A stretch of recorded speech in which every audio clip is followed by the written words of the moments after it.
नमस्कार। गिरीश गुप्ता के चैनल में आपका स्वागत है। तो बात करते हैं इंडसइंड बैंक की। और इंडसइंड बैंक में रोज़ हो रहे नए नए खुलासों की। ये आरबीआई ने सुमंत कठपालिया को क्या 1 साल का एक्सटेंशन दिया और उसके बाद उनको क्या जल्दी उनकी छुट्टी कर दी गई कि सारी जो परतें हैं, जो रहस्य की परतें हैं, वो प्याज के छिलकों की तरह उतरती जा रही हैं। एक छिलका हटाते हैं, दूसरा छिलका वैसा का वैसा आपको नज़र आता है। तो ये आखिर इतनी सारी जो बातें या इतने सारे जो घोटाले सामने आ रहे हैं, उनका क्या अंत होने वाला है या इस बैंक पर क्या प्रभाव पड़ने वाला है, तो ये आज जानने की कोशिश करेंगे। तो ये जो वीडियो हम बना रहे हैं, इस वीडियो बनाने के लिए जो खबर है वो ये है कि इंडसइंड बैंक में एक नया घोटाला सामने आया है। अब एक कहूँ या दो कहूँ, तो वैसे दो घोटाले सामने आए हैं। उसमें से एक फिर भी इतना सीरियस नहीं है, लेकिन जो दूसरा है उसको सुन के तो आप चौंक जाएंगी कि क्या बैंक वाले भी ऐसे कर सकते हैं। अब पहले बात करते हैं कि इंडसइंड बैंक में आखिर हो क्या रहा है। तो देखिए, जब इनके उन 2000 करोड़ का डेरिवेटिव पोर्टफोलियो में लॉस लगा, तो आरबीआई को इस बात की जब जानकारी हुई, तो उन्होंने सुमंत कठपालिया, जो इनके पूर्व एमडी और सीईओ थे, उनको 3 साल के एक्सटेंशन की जगह 1 ही साल का एक्सटेंशन दिया। और बाद में कुछ और आरबीआई को जानकारी मिली कि इनकी तो गड़बड़ियाँ कुछ और भी हैं, तो उन्होंने समय से पहले ही इन जो डिप्टी एमडी थे अरुण खुराना और सुमंत कठपालिया, दोनों को चलता कर दिया। अब वो जो फॉरेक्स डेरिवेटिव में इनका लॉस था, जिसके कारण सुमंत कठपालिया और अरुण खुराना को चलता किया गया, उसके बाद एक और घोटाला सामने आ गया। तो जो अंग्रेज़ी फाइनेंशियल न्यूज़पेपर्स हैं, उनमें ये खबर चल रही है कि इनको जो माइक्रो फाइनेंस में लॉस लगा था पिछले क्वार्टर में, वो लॉस कहीं ज़्यादा है जो इन्होंने दिखाया उससे भी। यानी कि इनके जो खाते बही है ना, वो true and fair picture produce नहीं कर रहे हैं। तो ये सारी चीज़, तो 600 करोड़ रुपए का डिफरेंस जो है वो आ रहा है। और उसमें ऐसा माना जाता है कि इन्होंने पहले तो उस चीज़ को अकाउंट्स जब बनने वाले थे, यानी रिजल्ट जब दिखाने थे, तब तो ये कह दिया कि हमको ये इंटरेस्ट मिल गया, और बाद में उस अकाउंटिंग एंट्री को इन्होंने रिवर्स कर दिया। आप एक बार अगर आपने ये कह दिया कि आपको उस चीज़ का ब्याज मिल गया, तो आप ये कैसे कह सकते हो कि नहीं, अब ये ब्याज मुझे नहीं मिला। तो आम निवेशक को या कोई बाहरी निवेशक को तो ये सब चीज़ें पता लगती नहीं है। वो विश्वास करता है आपके खाते बही पे, और जो खाते बही चेक करने वाले होते हैं वो होते हैं ऑडिटर। अब ऑडिटर्स का क्या रोल है इस सारी बात में, ये भी एक क्वेश्चन मार्क है। अब जैसे ही घोटाला सामने आता है, वैसे जो चार्टर्ड अकाउंटेंट्स की जो संस्था है वो पिक्चर में आ जाती है, और वो फिर कोई डैमेज कंट्रोल की एक्सरसाइज करती है। लेकिन ये जो 600 करोड़ का मामला है, क्या ये 600 करोड़ का ही मामला है या इससे भी बड़ा कोई मामला है? क्योंकि 2000 करोड़ के लॉस की तो आप पहले बात कर चुके, 600 करोड़ अब ये सामने आ गया है। तो ये तो नंबर एक घोटाला कौन सा, वो 2000 करोड़ के लॉस वाला, जिनको इन्होंने अकाउंट फॉर नहीं किया, जो इन्होंने दिखाया नहीं। दूसरा, जो 600 करोड़ रुपए का जो माइक्रो फाइनेंस पोर्टफोलियो में इनका घोटाला हो गया, और जिसकी जांच अब जो है अर्न्स्ट एंड यंग करके एक कंपनी है वो कर रही है। अब जो तीसरा जो मैटर है ना, उसको आप बहुत अच्छे से समझिए कि देखिए और ये क्या कर रहे हैं। तो देखिए क्या है कि आपने एक शेयर बाज़ार में अक्सर नाम सुना होगा, उसको बोलते हैं ऑपरेटर। ठीक है, तो ये ऑपरेटर कहीं दिखाई देता नहीं है। ये जैसे वायु अदृश्य होती है ना, जिसको सिर्फ आप फील कर सकते हो लेकिन वो दिखाई नहीं देती, वैसे ही ये ऑपरेटर नाम का जो भी प्राणी है, ये अदृश्य रहता है, दिखाई नहीं देता, ये फील किया जा सकता है शेयर्स के मूवमेंट के थ्रू। अब क्या ये जो ऑपरेटर नाम है ना, ये क्या थोड़ा सा बदनाम नाम हो चुका। ठीक है, ये ऑपरेटर है भाई, क्या करते हैं ये सज्जन, ये ऑपरेटर है। तो ये ऑपरेटर ने एक नया चोला पहन लिया है, तो उनको आजकल क्या कहते हैं, उनको बड़े इन्वेस्टर कहने लग गए। तो आपने काफ़ी सारे बड़े इन्वेस्टर्स का नाम जो आप आप में से काफ़ी सारे जो हमारे दर्शक होंगे वो इन लोगों को फॉलो करते होंगे, देखते होंगे, और वो बहुत ही छोटे छोटे माइक्रो कैप और माइक्रो कैप से भी छोटे जो जो अल्ट्रा माइक्रो कैप है, जो कोई 150 करोड़ का, 50 करोड़ का, 100 करोड़ के जो मार्केट कैप वाले शेयर्स हैं ना, जिनमें लिक्विडिटी नहीं होती, उनको भर भर के उठाते हैं और फिर उनको वो मीडिया में आते हैं और वो मीडिया के थ्रू फिर आप और हम जो है ना रिटेल इन्वेस्टर जितने भी हैं वो सब उनके पीछे हम ये समझते हैं कि ये जो है ना ये तो शायद सोने की खान होने वाला है। अब उसमें रिजल्ट कुछ भी आए कुछ भी नहीं आए, तो ये जो ऑपरेटर हैं जो या बड़े इन्वेस्टर हैं, ये इंडसइंड बैंक से कैसे लिंक्ड हैं ये आप समझिए। तो देखिए, जब भी कोई भी व्यक्ति डिलीवरी उठाता है तो डिलीवरी उठाने के लिए उसको पैसा चाहिए, मतलब शेयर जो बाज़ार से खरीदेगा तो उसको पैसा चाहिए। अब पैसा तो कोई ऐसा है नहीं कि आपके पास अनलिमिटेड पैसा, किसी के पास भी वो अनलिमिटेड पैसा तो होता नहीं है। तो ये क्या करते हैं, ये किसी फाइनेंशियल इंस्टीट्यूशन के पास जाते हैं और उनको जो है ना उनको फिर ये पैसा दे, उनसे वो ये उधार पैसा लेते हैं, ठीक है। तो जिसको बोलते हैं लेवरेज ट्रेड। तो लेवरेज ट्रेड का मतलब उधार पे पैसा लिया, आपने उससे शेयर खरीद लिया और शेयर खरीदने के बाद आपने उसको हायर दाम पे बेचा, ठीक है, और वो जो प्रॉफिट हुआ उसमें से आप उस बैंक को रकम चुका दोगे और उसका ब्याज चुका दोगे और नेट आपका प्रॉफिट हो गया, ठीक है। अब क्या है कि जब कोई भी बड़ा इन्वेस्टर, ठीक है, पैसे लेने जाता है तो बैंक वालों को ये बात पता होती है।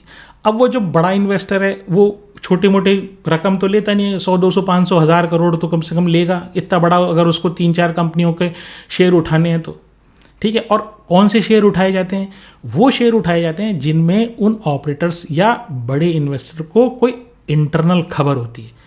अभी इंटरनल खबर कहाँ से आती है, देखिए, बैंक जो मैनेजमेंट है वो ऑपरेटर ये जब तक मिले हुए नहीं होंगे और ये जब तक आपस में एक दूसरे के इनकी पार्टनरशिप नहीं होगी, तू भी खा और मैं भी खाऊं, जब तक ऐसी स्थिति नहीं होगी तब तक कोई काम चलता नहीं है।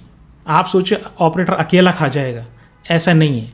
तो जो कंपनी के जो इनसाइडर हैं, चाहे वो टॉप मैनेजमेंट हो चाहे कंपनी का प्रमोटर हो, वो भी हैंड एंड ग्लव होते हैं, यानी वो भी इनके साथ कुछ मिले रहते हैं। तो क्या है साहब, अब ये जो ऑपरेटर या जो बड़ा इन्वेस्टर है ना, ये जाता है कहाँ पर, बैंक वाले के पास। अब बैंक वाले को ये बात पता है कि यार ये 500 करोड़ रुपए ले रहा है, तो और ये इन्वेस्टर है, इसका मतलब इसको किसी चीज़ की जानकारी है, तो वो उसको बहुत अच्छे से एंटरटेन करता है, पर्सनल दोस्ती बनाता है और उसका काम जल्दी करता है, ठीक है, क्योंकि बैंक में भी बहुत सारी फॉर्मेलिटीज़ होती हैं। दूसरी बात क्या होता है, आपकी एक आदत पड़ जाती है कि भाई मैं सामान लूँगा ना तो यार इसी दुकान से सामान लूँगा, मैं इस आदमी से मेरी सेटिंग अच्छी है, ऐसे बोलते हैं ना अपन। तो लोन तो कहीं भी जाके आप ले सकते हो, लेकिन कहीं एक बैंक से लोन लेना और दूसरे बैंक से लोन लेने में एक पर्टिकुलर बैंक को प्रेफर करने का उद्देश्य यही रहता है, वहाँ से मेरी रिलेशनशिप या सेटिंग अच्छी है, ठीक है। तो यहाँ हो क्या रहा था इंडसइंड बैंक में कि कुछ जो बड़े इन्वेस्टर थे, उन बड़े इन्वेस्टर के साथ ये बैंक वाले मिलकर उनसे इनसाइड इन्फॉर्मेशन ले रहे थे और उस इनसाइड अब वो बड़ा इन्वेस्टर जो है तो पक्की इन्फॉर्मेशन देगा, क्यों, और वो क्योंकि उसको लोन लेना है और उसको सबको सेट रखना है, ठीक है। वो इन्फॉर्मेशन देता है, भाई क्या हो रहा है, भाई इस कंपनी में ये मर्जर एक्विजिशन हो रहा है, ये कंपनी में प्रमोटर अपने शेयर्स प्लेज कर रहा है, ये कंपनी में अमालगमेशन हो रहा है, ये कंपनी में स्टेक सेल हो रहा है, ये कंपनी में स्प्लिट हो रहा है, ये कंपनी में ऐसा हो रहा है। तो हर चीज़ की इन्फॉर्मेशन जो होती है वो इन ऑपरेटर्स को होती है, और जब वो कोई फंडिंग लेने जाते थे तो वो इन्फॉर्मेशन नेचुरली जो भी दोज हु मैटर बैंक में, दोज हु मैटर उनके पास पहुंच जाती थी। अब ये क्या करते थे, वो प्रमोटर तो करता ही करता था, पहले शेयर खरीद के बैठ ही जाता था, by on rumour cell on news. और ये जो हमारे बैंक वाले हैं ना, ये भी पहले शेयर खरीद लेते थे और ये भी जब जैसे ही न्यूज़ आती थी वो शेयर बेच के पैसा कमा लेते। यानी प्राइस सेंसिटिव इंफॉर्मेशन पे ये गेम कर रहे थे इनके कम से कम 6 अधिकारी, ऐसा शक है। ये रिपोर्ट मीडिया में आ रही है। इसके साथ ही ये 6 जने और इनके परिवारजन, अब आप ये कहेंगे तो ये तो सारे बैंक वालों को मालूम होता होगा। भाई एक ही जगह से थोड़ी लोन लेता है। भाई इंडसइंड बैंक से ऑपरेटर थोड़ी लोन लेता। ऑपरेटर तो वायु की तरह, हवा की तरह पूरे भारत में या पूरे विश्व में फैला हुआ है। ठीक है, तो वो तो और भी जो ऑपरेटर होंगे वो किसी दूसरे बैंक से लेते, तो फिर वहाँ क्यों नहीं होता? देखिए, इसलिए नहीं होता क्योंकि एक इनसाइडर ट्रेडिंग के लिए एक रेगुलेशन बने हुए, और इनसाइडर ट्रेडिंग के जो रेगुलेशन इतने स्ट्रिक्ट हैं कि अगर आपने उनको फॉलो नहीं किया तो आपकी नौकरी चली जाएगी। तो यहाँ पर क्या हुआ अजी, इंटरनल कंट्रोल्स इतने पुअर थे। कंट्रोल तो जब होगा ना जब मैं सही होऊंगा, जब एमडी जो है वही हायर लेवल पर शेयर बेच रहा है, 1300-1400 के लेवल पे शेयर बेच रहा है, क्योंकि उसको ये बात मालूम है कि मेरे फॉरेक्स डेरिवेटिव के पोर्टफोलियो में प्रॉब्लम है, और डिप्टी एमडी जो है वो भी बेच रहा है। तो बताइए प्रजा क्या करेगी? यानी काम करने वाले लोग जो हैं वो क्या करेंगे? वो तो बेईमान होने ही होने। आप खुद के ऊपर, आपका खुद के ऊपर नियंत्रण नहीं है ना, तो दूसरों अफसरों के ऊपर आप क्या नियंत्रण करोगे? तो खेल ये चल रहा था। अब ये बात जो है, ये बात सेबी को पता लग गई है। अब ये कैसे पता लगी? ये सारे जो ऑडिट जो इनकी चल रही है ना, उन्हीं में से धीरे धीरे ये सब चीज़ें निकल के बाहर आ रही हैं। अब बात ये है कि जो चिंता का विषय है ना, वो ये है कि अभी और क्या क्या चीज़ें बाहर आनी बाकी है। हमने अपने पिछले वीडियो में भी ये बात कही थी कि वॉरेन बफेट का एक कोट हमने इस्तेमाल किया था, वो मैं आपको वापस बताता हूँ कि अगर किचन में आपको एक कॉकरोच दिख जाए तो आप ये समझ लीजिए कि वो कॉकरोच अकेला नहीं है। इसका मतलब क्या है? अगर कहीं गंदगी है ना तो ही कॉकरोच पैदा होगा, और वो कॉकरोच अकेला तो होगा नहीं, बहुत सारे होंगे। इसका मतलब क्या है कि यहाँ पर भी इंडसइंड बैंक में जो वॉरेन बफेट की जो कथनी है ना, जो उसका कोट है, वो बिल्कुल सही साबित हो रहा है। यहाँ पर भी एक मैटर के बाद, एक घोटाले के बाद दूसरा घोटाला, और दूसरे घोटाले के बाद तीसरा घोटाला सामने आ रहा है। अब ये तो देखिए हिंदुजा का प्रमोटेड बैंक है, और हिंदुजा की काफ़ी सारी होल्डिंग, जैसे हमने पिछली वीडियो में बताया था, काफ़ी सारी होल्डिंग प्लेज्ड है। कोई मामूली बैंक होता ना, ऑर्डिनरी बैंक होता, तो अभी तक मंदड़िए जो है ना इस बैंक की खाल नोच लेते और पता नहीं इस बैंक का क्या हाल होता।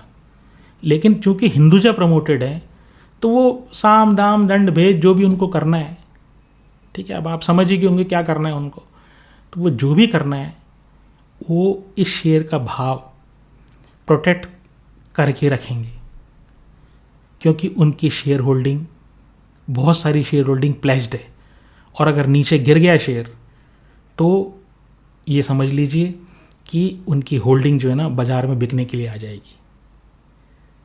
तो दूसरी बात, अब इस बैंक को चलाएगा कौन? इन्होंने, ये दूसरा कंसर्न है, जब आपके सामने एक घोटाले के बाद दूसरा घोटाला और दूसरे घोटाले के बाद तीसरा घोटाला सामने आता है, तो अब सीईओ कौन बनेगा? इन्होंने एक एजेंसी अपॉइंट कर दी है नए सीईओ को देखने के लिए, लेकिन जो भी कैंडिडेट जाएगा वो पहले ये सोचेगा, यार मैं यहाँ जहाँ बैठा हूँ, यहाँ मैं बेदाग हूँ, ढंग से मुझे तनख्वाह मिल रही है, मेरी रेपुटेशन है, ठीक है, बिना टेंशन के मैं काम कर रहा हूँ, जितना जो आम टेंशन होती है, जो ऑफिस में जो रेगुलर टेंशन होती है उसके अलावा। अब मैं वहाँ चला जाऊँगा, ठीक है, वहाँ तो पता नहीं क्या क्या घोटाला निकले, पता नहीं वहाँ क्या क्या होगा, और इसको कैसे डील करूँगा, मेरे टीम में कौन आएगा, कैसे रहेगा। तो ये जो सारी चीज़ें हैं ना, ये मुझे ऐसा लगता है कि इनको सीईओ ढूंढने में भी टाइम लगेगा, क्योंकि कोई अच्छा आदमी जो है ना वो आसानी से इस गंदगी में आने वाला नहीं है। एक फॉरेक्स पोर्टफोलियो में जो इनको 2000 करोड़ का लॉस अगर वन टाइम प्रॉब्लम होती, वन टाइम प्रॉब्लम होती तो फिर कोई बात नहीं थी, लेकिन यहाँ तो क्या है, एक के बाद एक सारा स्टाफ मिला हुआ है। अच्छा, उस स्टाफ में भी आप एक्शन कैसे लोगे? कुछ लोग तो छोड़ के चले गए, मतलब तो रिटायर हो गए। ये जो इनसाइडर ट्रेडिंग वाली मैं बात बता रहा हूँ, जो जो ऑपरेटर के से टिप्स लेके और शेयर्स में डील करते थे, और तो वो क्या है, कुछ तो रिटायर हो गए और कुछ छोड़ के चले गए, दूसरी जगह चले गए। अब क्या एक्शन लोगे? आप निकालोगे भी तो क्या कर लोगे उनका? और इंक्वायरी जो होती है ना, it takes a lot of time. फिर अब आप ये पूछेंगे ये ऑपरेटर कौन है? तो देखिए, हमने आपको पहले भी एक जो हमने वीडियो बनाया था ना, उसमें हमने बताया था कि ये जो महादेव ऐप के साथ जो नाम टीबरेवाला साहब का जुड़ा हुआ है, ठीक है ना, तो वो कहाँ से बेस्ड थे? वो कलकत्ता से बेस्ड थे। तो ऐसे ही ये मीडिया में आ रहा है कि कुछ कलकत्ता बेस्ड इन्वेस्टर या सो कॉल्ड ऑपरेटर्स जो है ना, वो इनके साथ, इन ऑफिसर्स, इंडसइंड बैंक के ऑफिसर्स के साथ टच में थे।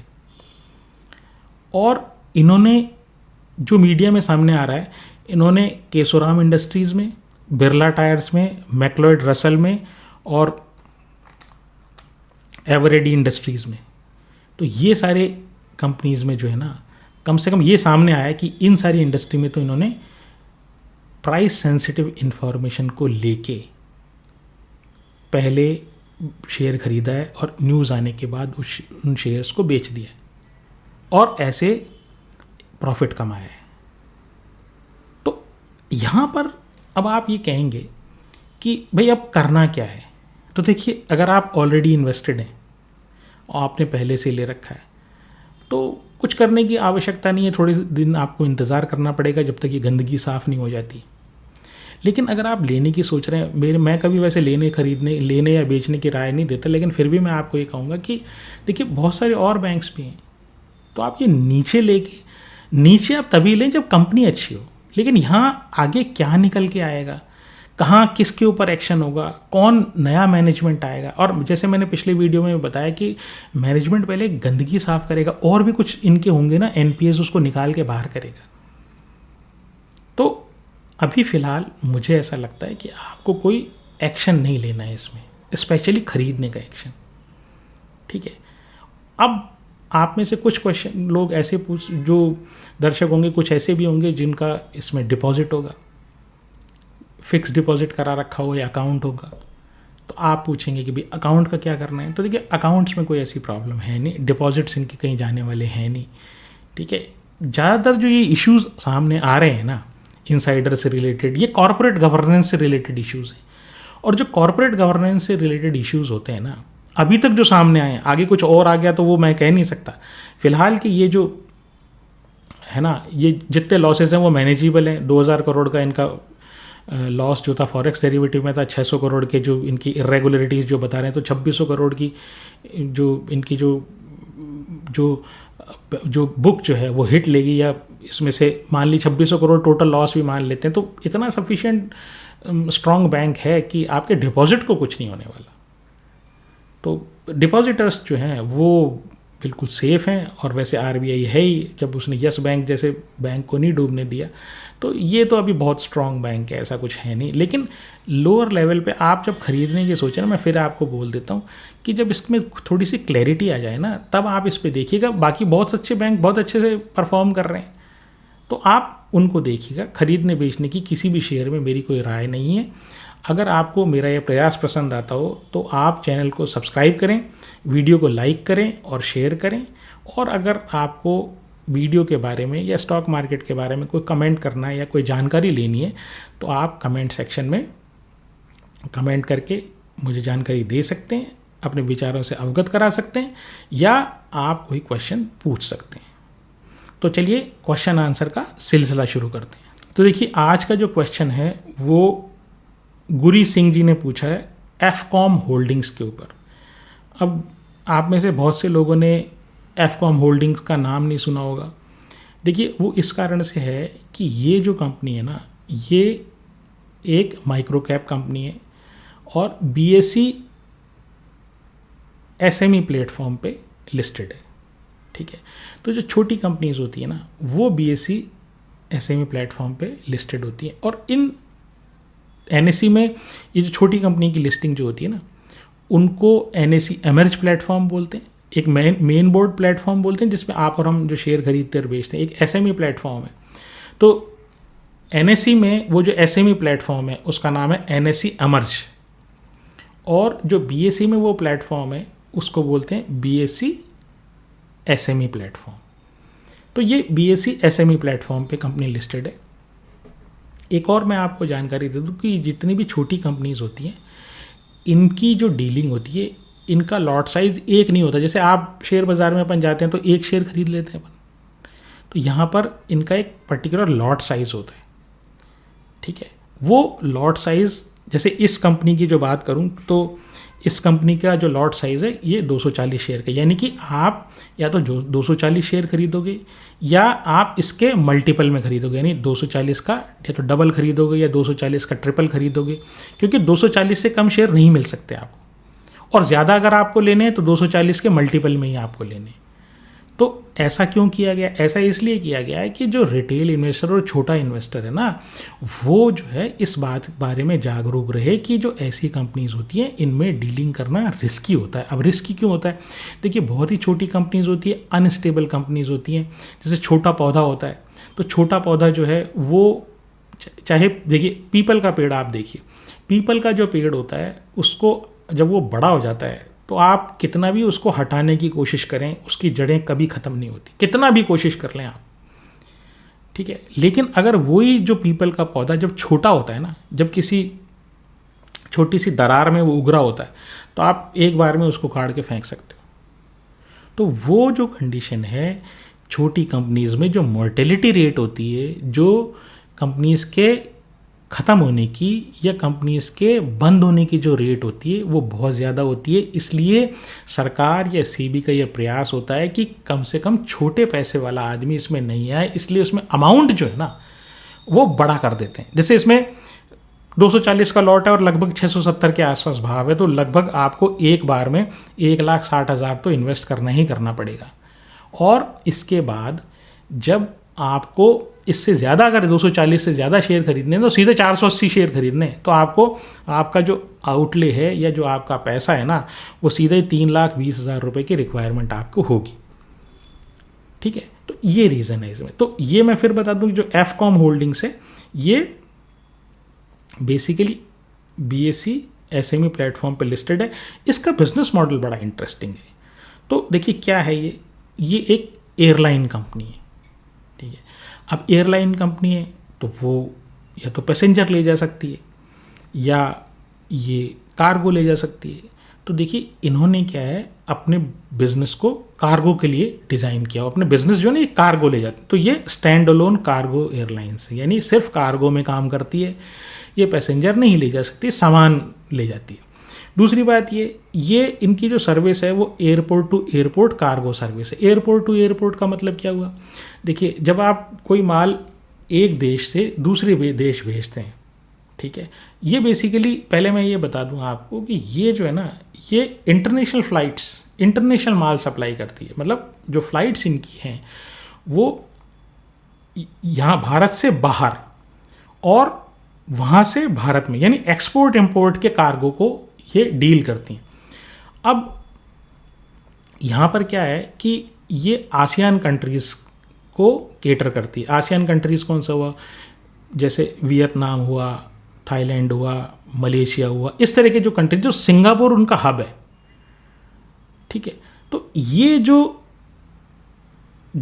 आसियान कंट्रीज़ है, वहाँ से भारत का व्यापार जो है वो इनकी नज़रों में काफ़ी ज़्यादा है। इतना ज़्यादा है कि इनकी एयरलाइंस प्रॉफिटेबली काम कर सके।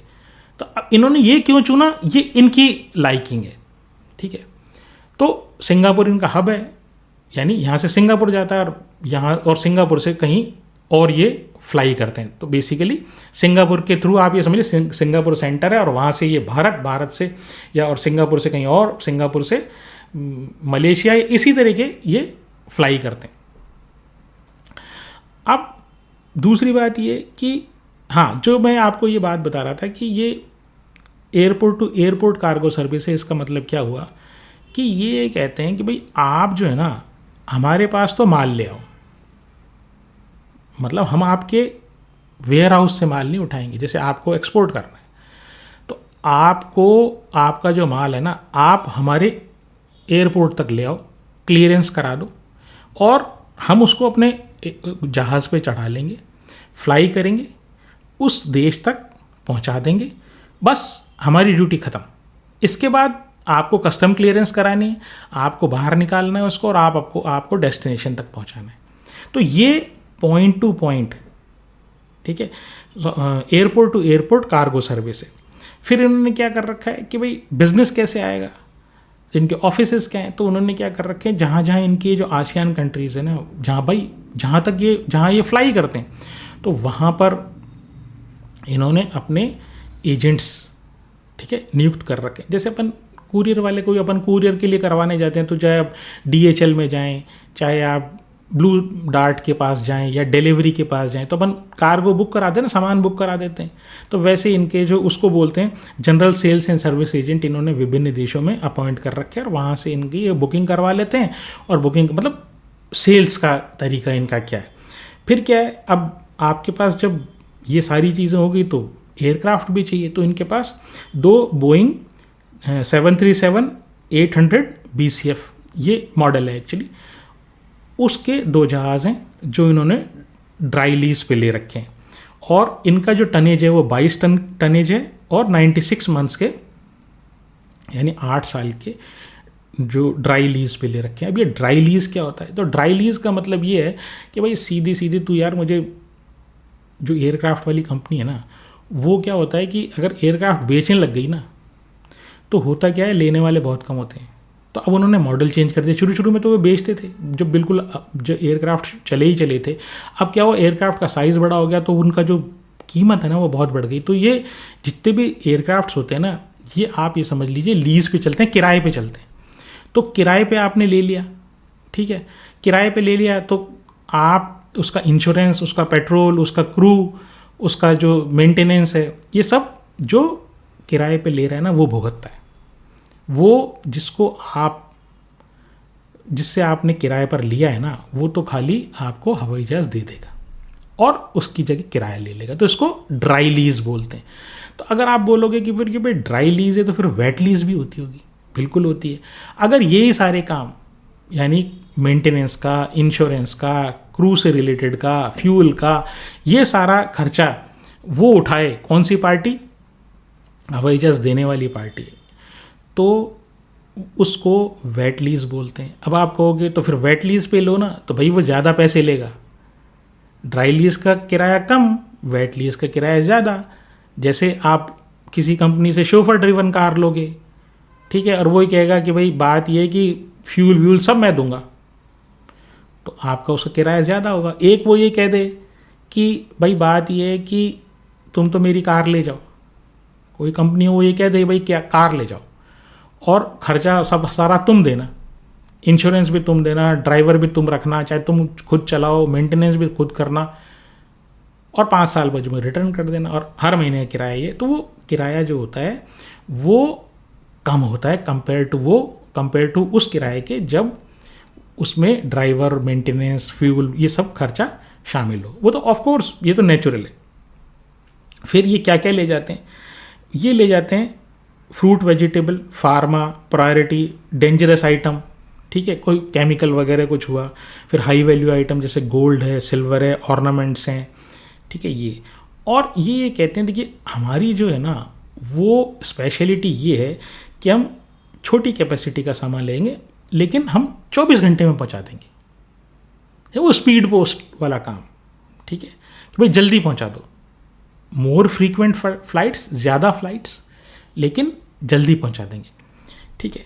अब इनकी देखिए स्ट्रेंथ क्या है। स्ट्रेंथ जो है ना, ये जो लोग हैं जो इसको प्रमोट कर रहे हैं, जो चला रहे हैं, वो उनका इस एयर का, वो शायद खुद भी इंडियन एयरफोर्स में पायलट थे या जो इंडस्ट्री अपने पैसेंजर या कार्गो में जो अपनी नॉर्मल कमर्शियल एयरलाइंस है उसमें शायद ये लोग पायलट थे। तो ये जो है काफ़ी 30-35 सालों का इनको अनुभव है और ये एक यूनिक कंपनी है अपने आप में, ठीक है। स्टैंड अलोन कार्गो कंपनी जो है ना भारत में उतनी पॉपुलर है नहीं जो लिस्टेड स्पेस में। वीकनेस क्या है? देखिए, सबसे बड़ी जो वीकनेस है ना वो ये है कि जो बड़ी कार्गो कंपनीज है ना उनके आगे आप कैसे टिकोगे? वो उनके पास स्पेस इतना होता है, उनके पास इतना स्पेस होता है कि वो छोटे बड़े सारे आइटम ले जाती है। अब जैसे ये कहते हैं भाई हम तो शॉर्ट ट्रिप कर देंगे, जल्दी पहुंचा देंगे, तो ये अपना बिजनेस मॉडल को एक यूनिक करेक्टर देने की कोशिश कर रहे हैं। लेकिन जब इतना बड़ा जो DHL टाइप के जो खुद अपने कार्गो लेके जिनके खुद के एयरप्लेन्स हैं, तो वो कैसे उनके साथ की compete करेंगे इंटरनेशनल मार्केट में, वो देखने वाली बात है। फिर लेस बार्गेनिंग पावर है। भाई ये क्या करते हैं? तो बेचारे बुकिंग ऑफिसेस के थ्रू काम करते हैं। वहाँ जो बड़ी कंपनीज होती है उनके खुद के बुकिंग काउंटर होते हैं, खुद के स्टाफ होते हैं, खुद के एम्प्लॉयज़ होते हैं, तो वो बेटर सर्विस दे पाते हैं। फिर क्या है, फुल सर्विस नहीं है। आप कोई आदमी कहता है यार ये किसी एक को बोलूँगा कि एक्सपोर्ट कर दो, एक्सपोर्ट करना किसी को है, तो मान लीजिए वो कहेगा यार इसको बोलेंगे, एफकॉम होल्डिंग वाले को बोलेंगे तो यार ये इसके लिए तो माल वहाँ पहुँचाना पड़ेगा पहले इसके एयरक्राफ्ट पे। इससे बढ़िया क्या है, एक मुझे पॉइंट टू पॉइंट सर्विस दे रही है, यानी कि मेरे घर से उठाएगी और वो जो इम्पोर्टर है ना उसके घर तक पहुँचा देगी, तो वो पॉइंट टू पॉइंट सर्विस वाले को लूँगा मैं। फिर जो बड़ी प्रॉब्लम है वो ये, जब लो बार्गेनिंग पावर आपकी है और जो क्रूड ऑयल का फ्लक्चुएशन होता है, ठीक है, एविएशन टरबाइन फ्लूइड, क्योंकि हवाई जहाज़ में जो ईंधन डलता है वो क्रूड ऑयल से चलता है, मतलब उसका भाव क्रूड ऑयल के पैरेलल चलता है, तो उससे कैसे डील करेंगे? क्योंकि छोटी कंपनी है, छोटी बार्गेनिंग पावर है, तो ये सारी चीज़। तो अब क्या है कि कंपनी की फाइनेंशियल देखें तो मार्केट कैप 1600 करोड़ का है, करीब 1660 करोड़ का, ROE 29 है, ठीक है, PE 52 का है। तो इतनी छोटी कंपनी में PE 52, debt to equity negligible है, अच्छी बात है ये। 3 साल की सेल 120% अप है, 3 साल का प्रॉफिट 100% है, अप है। प्रमोटर के पास जो है 43% है, FII के पास कोई होल्डिंग नहीं है, DII के पास लगभग 1% है और पब्लिक के पास 56% है। तो देखिए बहुत छोटी कंपनी है, बिजनेस मॉडल समझने के लिए अच्छी है, लेकिन इसकी कोई कॉम्पिटिटिव एज मुझे नज़र नहीं आती। उसका कारण ये जो एयरलाइंस का बिज़नेस है ना, ये बड़ा ही टिपिकल बिज़नेस है और फुल सर्विस ये कार्गो में है नहीं। बड़े जो ऑपरेटर्स हैं वो इसमें बहुत ही पावरफुल हैं, कितना सस्टेन कर पाएगी, कितना परफॉर्मेंस ये दे पाएगी, अभी तक तो ठीक ठाक चल रही है और इन्होंने अपने डेस्टिनेशन भी फिक्स कर रखे हैं। तो थोड़ा सा क्या है कि ऐसी कंपनियां पढ़ने में अच्छी हैं, इन्वेस्टमेंट की मेरी कोई राय नहीं है, ना मेरी शेयर में खरीदने या बेचने की कोई राय है। तो आज के लिए इतना ही। नमस्कार, धन्यवाद, जय हिंद।